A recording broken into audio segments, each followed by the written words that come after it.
მოგესალმებით ნიკა და მადლობა ჩართვისთვის. პირველ რიგში აი ფართოს სურათი შევაჯამოთ რა ხდება ქვეყანაში 20-21 ივნისის შემდეგ და რა ეტაპი იყო მთელ ამ სურათში ნიკა გვარამიას წინააღმდეგ წარდგენილი ბრალი დღეს. ეს იყო რაღაც გაგრძელება, ლოგიკური დასასრული თუ როგორ შეიძლება ეს აღვქვათ? კი ბატონო, 20-21 ივნისის შემდეგ, უბრალოდ 20-21 ივნისამდე თუ კი აი ესეთი ფრაზა, რომელსაც მე ხშირად ასევე ვიყენდით არა მხოლოდ მე, ვამბობდით, რომ სამართლებრივი სივრცე საქართველოში არ არსებობს და ქვეყანა იღუპება და ქვეყანას მართავს მხოლოდ ერთი ადამიანი და ასე და აი ესეთი მსგავსი ფრაზები ბევრისთვის იყო მარგინალური მაინც და ნუ ერთ კურსში შევუშვებდნენ, მეორეში გამოუშვებდნენ. ეს იყო ასევე ფაქტი 20-21 ივნისამდე ისი იმედი ჰქონდა მავან რთული საქმეა ჩემთვის, მაგრამ სერიოზულად აყურს არ უგდებდნენ ამ მოცემულობას და ამ მსგავს ფრაზებს. დღეს უკვე თამამად შეგვიძლია ხახო ვთქვათ, რომ არანაირი სამართლებრივი სივრცე, არანაირი კონსტიტუცია, არანაირი კანონმდებლობა არ არსებობს და ეს რა მართვის სტილი არის, მართვის ფორმაა ქვეყანა, როდესაც არ იმართება არც კონსტიტუციით, არც კანონმდებლობით. დიქტატურაა, დიახ, როდესაც ჩვენ ვამბობთ დიქტატურა ყარდება, დიქტატურა ასე ვთქვათ, ნიშნები შეიმჩნევა. დიქტატურა რა არის? კი არა, აუცილებლად გამოვადეს ადამიანი ნაჯახით და თავი კისერი მოგაცალოს შუაგულ თბილისში. არა, დიქტატურა არის ის წყობა და მართვა ქვეყნის სახელმწიფოში, რომელიც არის კანონმდებლობისა და კონსტიტუციის მიღმა და ერთ ადამიანსთან მხოლოდ ძალაუფლება ჩაგდებული. ეხლა ამ ჩვენ ქვეყანაში ერთ ადამიანს არ აქვს მთლიანად ძალაუფლება ჩაგდებული აქვს. ამ ქვეყანაში ამ ერთ ადამიანზე არ არის დამოკიდებული ვის ჩამოშობა, ვის პატიმრობა, ვის სიკვდილი, ვის გირაო, ვის ასე შემდეგ, რა თქმა უნდა არის. ამიტომ მე ვფიქრობ ასეთ მოცემულობაში დაუმორჩილებლობასაც აქვს უკვე ძალიან დიდი გასახანი და ნიკა გვარამიამ ძალიან მკაფიოდ განაცხადა, რომ მისთვის არის უკიდურესად შეურაცხყოფელი, რომ მას ბრალსდებენ კორუფციაში, რა არა და მართლა ქართული ოცნება არაფერს არ აკეთებს მთელი წლის განმავლობაში გარდა კორუფციისა და კორუფციაში ბრალსდებს კომერციული ორგანიზაციის ხელმძღვანელს, რომელმაც მკვდარი გააცოცხლა და ყადაღადადებული რუსთავი ორი ნიკა მოტივებია საინტერესო ამ პროცესში გვარამიასთან მიმართებაში მოტივებს გულისხმობ აქ მაშინ როცა ის ჩამოშორებული არის და კომპანია დამექცა ცოტა და თავარს ვიტყვით კი ბატონო თავარს ვიტყვით რომ არ მოვედო ბევრს დღეს ჩვენ ქვეყანაში ხდება დაკავებები პოლიტიკური მიზანშეწონილობებიდან გამომდინარე. დიახ, მხოლოდ და მხოლოდ პოლიტიკური მიზანშეწონილობებიდან გამომდინარე ხდება დაკავებები. ეს არის ცხადზე უცხადესი და ნიკა გვარამიაც რა თქმა უნდა არის ადამიანი, რომელიც უდიდეს დისკომფორტს უქმნიდა მანამდეც ბიძინა ივანიშვილს და ახლა კიდე დაემატა ჭონები ბატონ ივანიშვილს, როდესაც გაიგო ეს ადამიანი ხსნის ახალ ტელევიზიას სხვა ანუ აი ამას ვკითხულობდი, აქ შეიძლება დავინახოთ მისი როგორც მომავალი მედია მფლობელის, სხვა ახალი მედიის ხელმძღვანელის ამ თემასთან დაკავშირებული საფრთხე თუ არის აი ამის გარეშეც რაღაც პირადი მომენტები ან რაღაც სხვა მოტივები, იმიტომ რომ დღეს რუსთავის მმართველობას გვარამი არის ჩამოშორებული, ამიტომ ვკითხულობ. და არხი ახერხებს შეინარჩუნოს კრიტიკული პოზიცია ხელისუფლების მისამართით.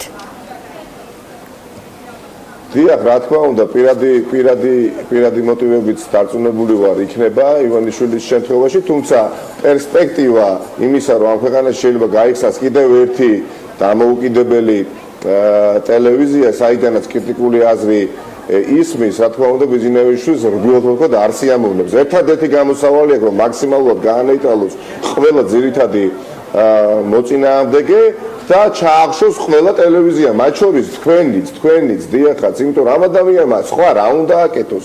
წარმოუდგენელი არის მისთვის პროპორციული არჩევნების შემოთავაზება იყო სიკვდილის ტოლფასი და იძულებული გახდა, როდესაც სისხლი დაიყვარა, სხვა გამოსავალი მას არ ჰქონდა და უბრალოდ ეხლა ათვისნობიერებს, რომ პროპორციული სისტემით როგორი მოძალადეც არ უნდა იყოს ბიძინა ივანიშვილი, ხო და როგორი არჩევნებიც არ უნდა ჩატარდეს, ხო?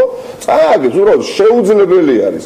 ამისათვის მან გადაწყვიტა, რომ არჩევნებამდე გაანეიტრალოს ყველა და მოასუფთავოს და გააუდაბნოს პოლიტიკური ოპოზიციური ველი და ასევე გააუდაბნოს მედია ველი. წინა შემთხვევაში ხა მე ვერ ხედავ სათადარიგო რაღაცა სულებს ბიძინა ივანიშვილის არსენალში. მართლაც არაფრის კეთება აღარ შეუძლია გარდა რეპრესიებისა. თუმცა ეს ნაბიჯები, თუნდაც ვთქვათ თუ ამას რეპრესიებს დავარქმევთ, ანუ მუხლისაწევა რადიკალიზაციისკენ წაყვანა პროცესების, ეს აყენებს საფრთხის ქვეშ იმ მთავარ მონოპოლს, რაზეც საუბრობდით, პროპორციულ არჩევნებს.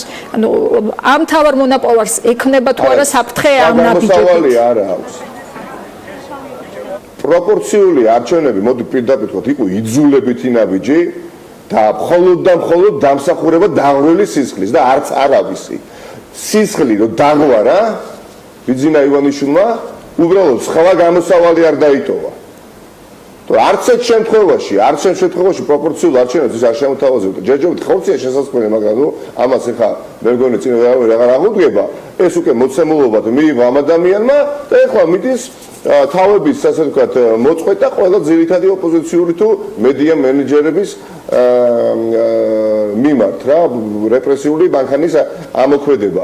სხვა რა უნდა აკეთოს? გაუფასურებულ ლარს აჩერებს და ამყარებს, ეკონომიკა რომელიც თავდაღმართში არის აჩერებს, ინვესტიციები რომელიც შემცირდა მნიშვნელოვნად გაიზრდება თუ რა მოხდება, რომელიც ჭკუატყოფელი უცხოელი შეიძენს ქართული მნიშვნელოვანი ძირითადი ტრანსნაციონალური, ასე ვთქვათ, კომპანიები და არის რამდენიმე ქართული კომპანია, რომელიც ვაჭრობს ხომ საერთაშორისო ბირჟებზე, მათი აქციები იქ იყიდება, რომელიც ჭკუატყოფელი იყიდის, წარმოვიდგინეთ ერთი წამით აქციებს ქართული კომპანიისა მას შემდეგ, რაც ბიძინა ივანიშვილმა ხაზარაძეს გაუკეთა, რომელიც ჭკუატყოფელი ადგილობრივი ინვესტორი ჩადებს ფულს.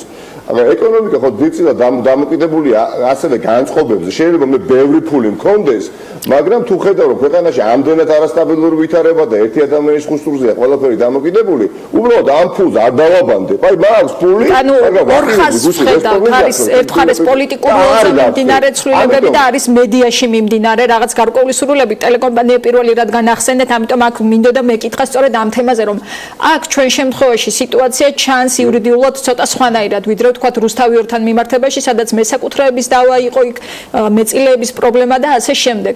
აი ჩვენ შემთხვევაში ჯერჯერობით მხოლოდ მშრალი იურიდიული ფაქტი რომ ავიღოთ, ეს იყო მფლობელის გამოკითხვაზე დაბარება, სხვა არაფერი.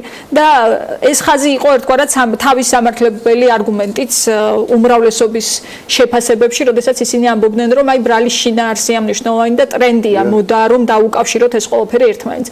ეს თითქოს ცალკე უწყინარი იურიდიული ფაქტი, რისი თქმის საშუალებას იძლევა ტელეკომპანია პირველთან მიმართებაში თქვენთვის. მესმის დიახაც გასხოვებული შემთხვევაა, ტელეპირველი შემთხვევა, მაგრამ მიზანი ივანიშვილს ერთი აქვს. ეხლა იგი ხვდება, რომ ტელეპირველის რეიტინგი ძირითადად წამყვანი ჟურნალისტების მეშვეობით რითი დღე მატულობს და ის ფიქრობს, ეხლა 2020 წლის შემოდგომისთვის ეს ტელეპირველი არის მზარდი მედია საშუალება და შეიძლება აი რუსთავი 2-იც იყოს იმაზე მაღალი რეიტინგი დაწეროს. მით უფრო თუ რუსთავი 2 აღარ იქნება ნამდვილად კრიტიკულად, ასე ვთქვათ, განწყობილი ტელევიზია, ხო? ბევრი მეთოდია, სადაც არის დიდი სურვილი, გამოსავალი ყოველთვის მოიძებნება. გუშინ თქვა ვატო წერეთელმა, რომ არსებობს ვარაუდი, რომ მამამისი დააკავონ და მე ამით ევაჭრონ ვატოს.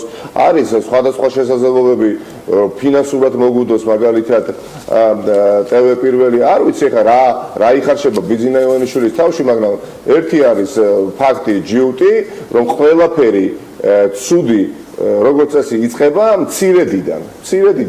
როგორც კარგი იწყება მცირედიდან, ისე ცუდი მცირედიდან იწყება და ეს ყველაფერი, რასაც დღეს ჩვენ თვალყურს ვადევნებთ, ჯერ კიდევ მცირედი არის.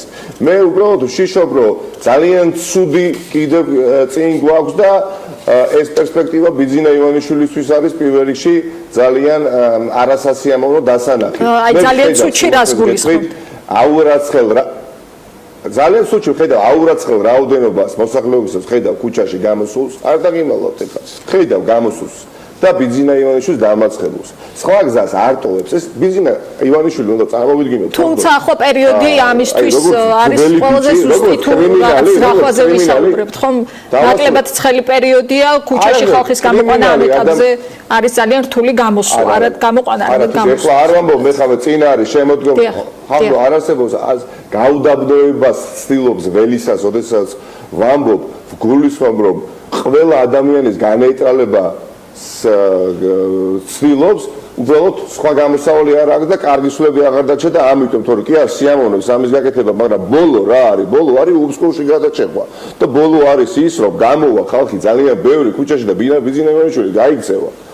ეს არის ორია იკითხება. მე უბრალოდ ძალიან მიკვირს ყველა იმ ქართული ოცნების დეპუტატისა, რომელსაც უხარია, როდესაც ოპონენტებს რეპრესიული, ასე ვთქვათ, ხელი ეხება და ზოგს ასე ვთქვათ, პატიმრობა ეფარდება და ზოგს სხვადასხვა ღონისძიებები, ხო?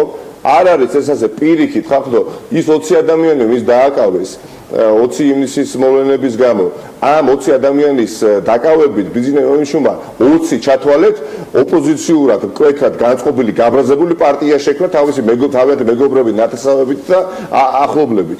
და ეს მზარდი ტენდენცია, სადამდე ლიმიტი აქვს ამ ყველაფერს, ქალბატონო თამარ. შეუძლებელია ეხლა ჩვენ დავსხდეთ და ბიზნესმენებს ვუყუროთ, როგორ გვექცევა ჩვენ უსამართლოდ, ხახდო? და ყველაზე მეტად ასევე ყველაფერს თავი დავარებოდა ძაფ ემოციებს, რომ ერთი წამით შევეშვათ, ხო?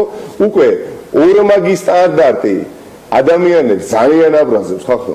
ეხლა ვინ და ბიძინა ივანიშვილი, ფარცხალაძე ბიძინა ივანიშვილის გუნდი არ უნდა იჭერდეს კორუფციული ბრალდებით წარმატებულ მედია მენეჯერს ნიკა გვარამიას, ხო?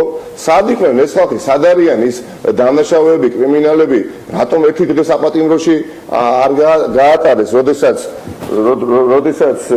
კორცხეში გაუსწორდნენ მათ შორის დეპუტატებს. სად არიან ის მოძალადეები, რომლებიც ახალქალაქში შეუვარდნენ და ცხვირპირი დაუმტვრიეს იქ ოპოზიციური პარტიის წარმომადგენლებს, არც ერთი ადამიანი არ იყო პატიმრობაში მიცემული.